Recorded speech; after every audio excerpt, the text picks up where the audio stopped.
Earth has about 370 quintillion gallons of water. If all that water was inside a single drop, it'd be 860 miles wide. Of course, it's not. Earth's water can be found all over the planet. Earth's water budget tells us where that water is and what form it takes. Just like you might have some money in your wallet, some saved in the bank, or some in a long-term investment, Earth's water is spread across lakes, rivers, glaciers, oceans, and groundwater, with some being easier to access and use, and some, well, not so much. So where is all 370 quintillion gallons of water? And how much can we use for drinking, growing food, and daily life? If you've seen a picture of Earth from space, or if you're lucky enough to have been to space, it'll be no surprise that most of Earth's water, a whopping 96.5% of it, is in Earth's oceans. While this salty water provides a great habitat for all sorts of marine life and makes a nice setting for surfing a wave, the water in Earth's oceans isn't drinkable.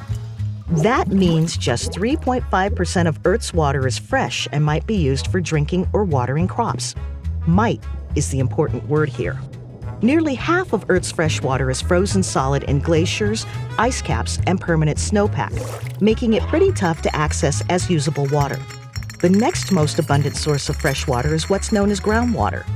As water seeps into the ground from above, it fills the cracks, pores, and spaces between bits of rock. If you look deep enough, you might find that all the space between rock particles has been filled, forming an aquifer.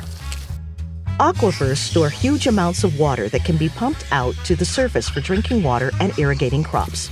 Like a savings account, it can take a long time, even centuries, for groundwater to accumulate.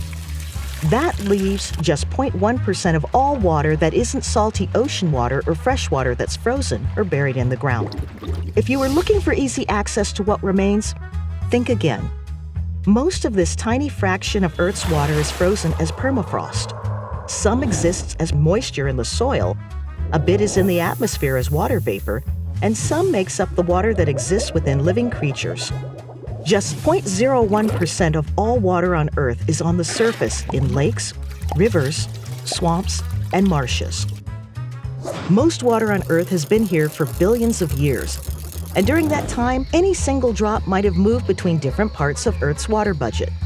Moving from one part of the budget to another, a process known as the water cycle, can happen quickly, like when water evaporates from a lake and moves to the atmosphere. It can also happen slowly, like when water makes its way deep underground. Understanding where these different forms of water exist and how they move is an important part of understanding our planet and planning for future water needs. NASA has a fleet of satellites studying the location and movement of Earth's water, each designed to measure certain types of water.